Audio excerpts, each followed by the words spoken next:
Dinala ko nga pala si mama sa mall para mag-shopping. Sabi ko nga bubuli siya na kahit anong gusto niya para sa sarili niya. Nagulat na lang ako dito siya pumunta sa mga kaldero at kawali. Ganito ba talaga kapag nanay na? Imbis na ang bilhin niya yung gamit para sa sarili niya, gusto niya bilhin yung mga gamit sa bahay. Medyo hindi ko nga lang pala maintindihan kung paano ba sila namimili. Hanggang sa natuto ako, for example, itong kaldero. Kala ko pares lang pero ang hawak pala niya ay aluminum at stainless. Tagal nga namin no pero hindi siya bumili. Nahihirapan daw siyang mamili kaya pumunta naman kami dito sa platuhan. Nung nakita kanya sobrang mura ng plato dito, madali agad pumunta si mama, pinili niya yung mga tigbe-20. Gandahan nga si mama sa design nito eh. Para daw bini kasi may cherry sa gitna, cherry on top yan. Dito pala talaga mamili ang mga nanay, no? Talaga kahit magkapares na, pinagko-compare pa. Siguro dahil hindi ako nanay, hindi ko makita kung ano yung pagkakaiba. Grabe, lahat nga ng plato dito nahawakan na ni mama. Pero wala pa rin kami napipili, ilang minuto na kami nandito. Kasi sa malayo nakita niya na mayroong kulay puting plato. Kaya lang, hindi namin makuha kasi nga mayroong mga nakaharang na karton. Kaya naman nagtawag kami na pwede mag-assist sa amin. At ayun nga, sa wakas nalapitan na ni mama yung platong kulay puti. At alam niyo ba, dito nga ako bumili be, alam niyo ba kung bakit? Kasi meron nang kinuha si mama dito isang pirasong plato. Tapos akala ko nakakatulong na ako, hindi pa pala. Yung unang plato pala ang kinuha ni mama. Ito naman yung kinuha ko. Meron palang kulay blue sa ilalim. Mali pala ang nakuha ko, dapat pala all white. Mukhang natututo na nga ako mamili eh. Pero for the second time, akala ko tama ako pero mali pa rin pala. Ito yung nakuha ni mama na all white. Ito naman yung kinuha ko na all white, nakala ko parehas pero hindi rin pala. Kasi tignan nyo, ito nakuha ko, meron pala siyang palubog pa ilalim. Pero ito naman ako ni mama, spare lang siya, wala siyang pa ilalim. O diba ang galing, kaya ending, hinayan ko na si mama na siya lang kumuha ng mga plato. Pagkatapos sa mga plato, hindi talaga mapakali si mama. Bumalik ulit kami dito naman sa mga kawali ulit. Hindi nga pala muna ako nagtatanong kung ano bang hinahanap ni mama kawali dito. Kasi pare-pares lang naman. Para maintindihan ko, nagtanong na ako kung ano bang hinahanap ni mama at ano yung pagkakaiba. Para naman magets ko, diba? At ito naman sabi ni mama.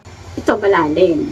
Yung babaw. Yun pala, meron pala malalim at mababaw. Ending, hindi rin bumili. Hihirapan daw kasi siyang mamili eh. Kaya naman ito na lang muna ang plato ang binayaran niya. Siyempre dahil nagbago na ako, gusto mag-inspirasyon sa kabataan, ako na ang nagbayad para kay mama. 170 lang pala, mura-mura. At ito nga, ito na eksena na kinakatakutan ng mga anak eh pag yung nanay nila nasa pila. Cashier tapos biglang aalis. Ito pala yun, ito nga na-experience ko na eh. Siya naman nakapagbayad na kami at nakapagbalot na. Sabi ni mama, wag daw kong aalis dito at kukuha ulit siya ng plato pahabol. Grabe, nakakahiya pala yun, buti na lang walang ibang pila. Guys, ayun na nagbago pa isip kasi. Di pa kasi kumuha na madami, ayan, kumuha ulit siya ng bago. Kung may ibang nakapila, di ba nakakahiya? Tayo na ito na nga nabili na namin. Kaya pala hindi bumili si mama ng kawali kasi bibili siya sa palengke. Kaso nga lang ang problema, umuulan, balak nga namin sumugod kaso biglang lumakas. Kaya naman ang ending, andito pa rin kami sa mall. Tapos sabi ni mama, tara na nga, bilhin ko na nga yung kawali. Naku, pangatlong balik na namin dito sa mga kawali na to. Ito nga at namimili na naman siya ng mga kawali. Ay naku, hindi ko nga alam kung ano ba pinipili niya, malalim ba o bababaw. Basta sabi niya, piliin ko daw yung malaki tapos malalim. Hindi talaga tayo yung gusto niya, kaso umuulan at wala nang choice kaya bilhin na niya. Ay naku, ito nga nagdadalawang isip pa kung ano pa talaga bibilin niya. Sabi ko naman kay mama, huwag ka mag-alala mama kasi ako naman magbabayad. At sa wakas ay na nga meron ng kawaling nagwagi. Binayaran ko na nga at pakibalot na nga po para din magbago isip ni mama. Then in success ay na nga nakabili na kami ng kawali. Pauwi na nga sana kami na sobrang lakas pa rin ng ulan. Nangangamba ako na baka masira yung i-bake namin kasi wala tong silong. Grabe si mama, sabi nga ng mama sugod na daw kami. At fast forward ay na nga sumugod na nga kami sa ulan. Basang-basa na nga ako at malayo pa kami sa amin. Nung nakakita si mama ng karinderya, pinatigil pa ako. At bumuli na nga din pala kami ng ulam dito. Sakto gutom na nga ako. Gusto ko na kumain pag-uwi. Gagamit ko na nga yung platong pinamili namin. Ito na yung mga ulam namin at pagka-uwi namin, ito naman yung mga plato at buti naman sale. Ano kaya mas mahal sa amin ni mama? Ako o yung mga plato at mga kawali niya? Ito nga pag-uwi namin, buksan niya agad ang plato at nalagay niya sa platohan niya. Marunong din naman pumili si mama kaya pala kulay puti kasi aesthetic yung lagay namin, kulay puti din. Alam pa ako ni mama, buto siya aesthetic, ako hindi. At eto na nga, nagamit ko na agad yung plato, pinaglayan ko ng mga ulam. At kakain na ako. O siya, yun lang muna. Thanks for watching.